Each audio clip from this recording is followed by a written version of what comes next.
परी का जादुई लहंगा घर।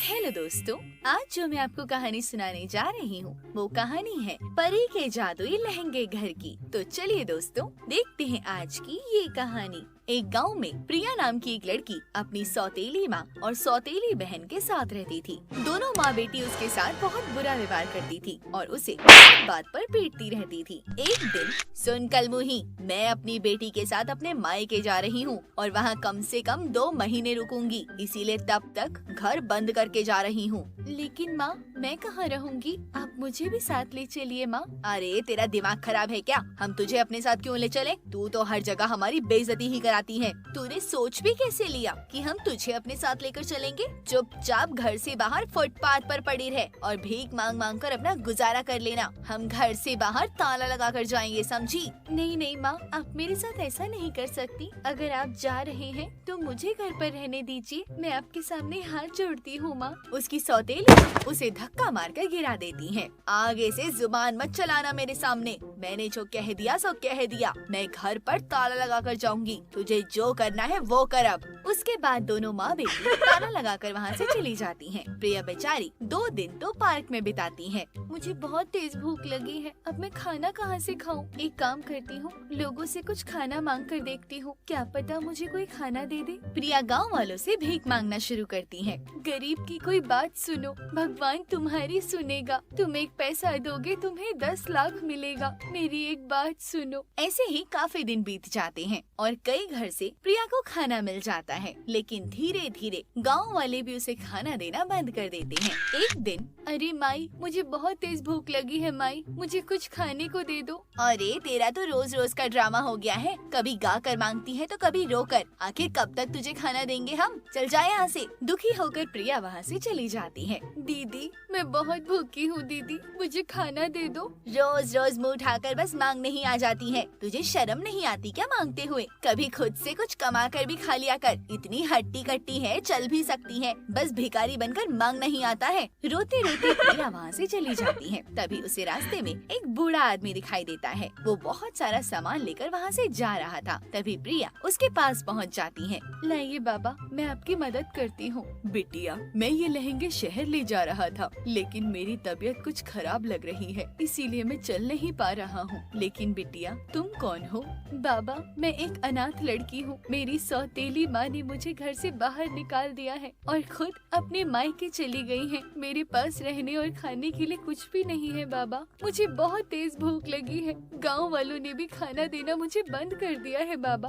आओ बेटा, तुम्हें खाना मैं खिलाता हूँ। बूढ़ा बाबा प्रिया को कुछ खाना देता है। प्रिया पेट भरकर खाना खाती है। बिटिया, ऐसे रोज रोज तुम्हें खाना कौन देगा? मुझे लगता है तुम्हें कुछ काम करना चाहिए। बाबा, मैं तो पढ़ी लिखी भी नहीं हूँ। मेरी सौतेली माँ ने मुझे कभी नहीं पढ़ाया। कौन मुझे काम देगा बाबा? आओ बेटा, मेरे साथ मेरे घर चलो। मेरे घर में मेरी एक पोती है। उसके मम्मी पापा कुछ समय पहले गुजर गए थे। उसका लालन पोषण अब मैं ही करता हूँ। तुम मेरी पोती का ख्याल रखना, बदले में मैं तुम्हें कुछ पैसा दूंगा। बाबा की ये बात सुनकर प्रिया बहुत खुश हो जाती है और बाबा के साथ उनके घर चली जाती है। उसके घर में एक छोटी लड़की थी जिसका नाम वंदना था। वंदना बेटा, ये देखो मैं तुम्हारे लिए क्या लेकर आया हूँ। ये तुम्हारी बड़ी दीदी हैं। तुम्हें बड़ी बहन की तरह प्यार करेंगी। वंदना अपने दादाजी की बात सुनकर बहुत खुश हो जाती है।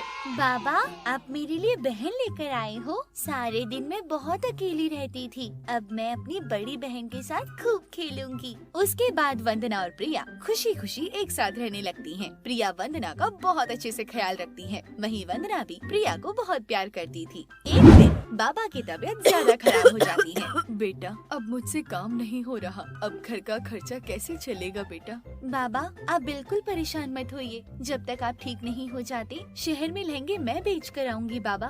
ठीक है बेटा, पड़ोस में ही रतन सेठ की दुकान है, तुम उससे लहंगे ले लो और वो जाकर बाजार में बेच देना। प्रिया लहंगे लेकर बाजार में बेचने चली जाती है। दिन भर मेहनत करने के बाद वो सारे लहंगे बेच देती है और खुशी खुशी सेठ के पास वापस पहुँचती है। सेठ जी, ये लीजिए, आपके सारे सारे लहंगे बेच दिए सेठ जी। आप मुझे मेरी मजदूरी दे दीजिए। अरे वाह बेटा, तूने तो एक दिन में सारे लहंगे बेच दिए। तू तो बहुत होशियार है। वो बूढ़ा तो सारे लहंगे एक हफ्ते में बेचता था। आज से तुम यही काम करना और ये लो तुम्हारी मजदूरी। सेठ जी, ये तो सिर्फ 50 रुपए हैं। मैंने तो आपके सारे लहंगे बेचे हैं, इतना मुनाफा कमाया है। आप मुझे सिर्फ 50 रुपए दे रहे हैं, इससे क्या होगा सेठ जी? थोड़े पैसे और दीजिए। अरे लालची लड़की, जो तेरी मजदूरी बनती है मैं वही दे रहा हूँ। अब फालतू क्या मैं तुझे पेड़ से तोड़ कर दूँ? चुपचाप ये पैसे ले और चली जा यहाँ से, नहीं तो ये भी छीन लूंगा। नहीं सेठ जी, आप गलत कर रहे हैं। आप बाबा को ज्यादा रुपए देते हो और उनसे ज्यादा लहंगे मैंने बेचे हैं, लेकिन आप मुझे सिर्फ 50 रुपए ही दे रहे हो। देखो, मुझे बाबा का इलाज करवाना है, इसीलिए मुझे पैसे दीजिए। सेठ प्रिया को धक्का मारकर गिरा देता है।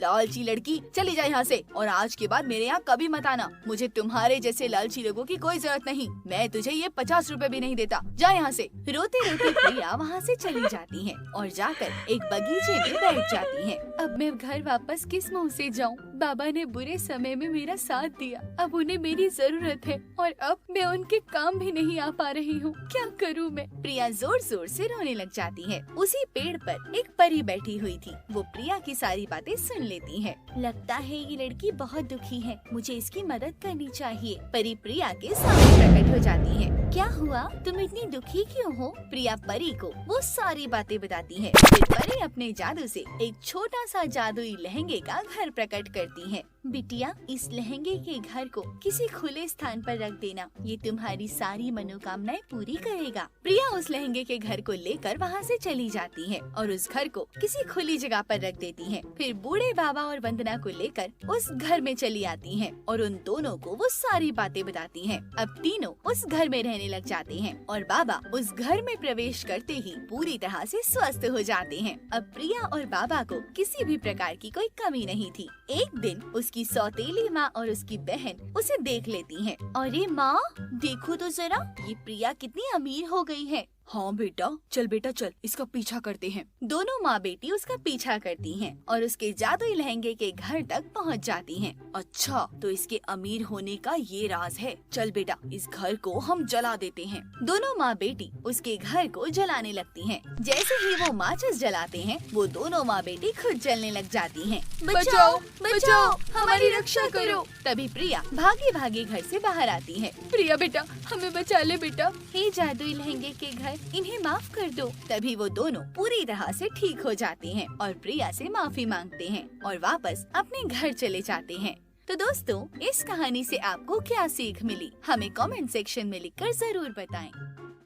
तो दोस्तों, आपको हमारी ये कहानी कैसी लगी? अगर हमारी वीडियो पसंद आई है तो इसे लाइक जरूर करें और हाँ, हमारे चैनल को सब्सक्राइब करने के साथ साथ बेल आइकन को दबाना बिल्कुल ना भूलें। मिलते हैं अगली वीडियो में। धन्यवाद।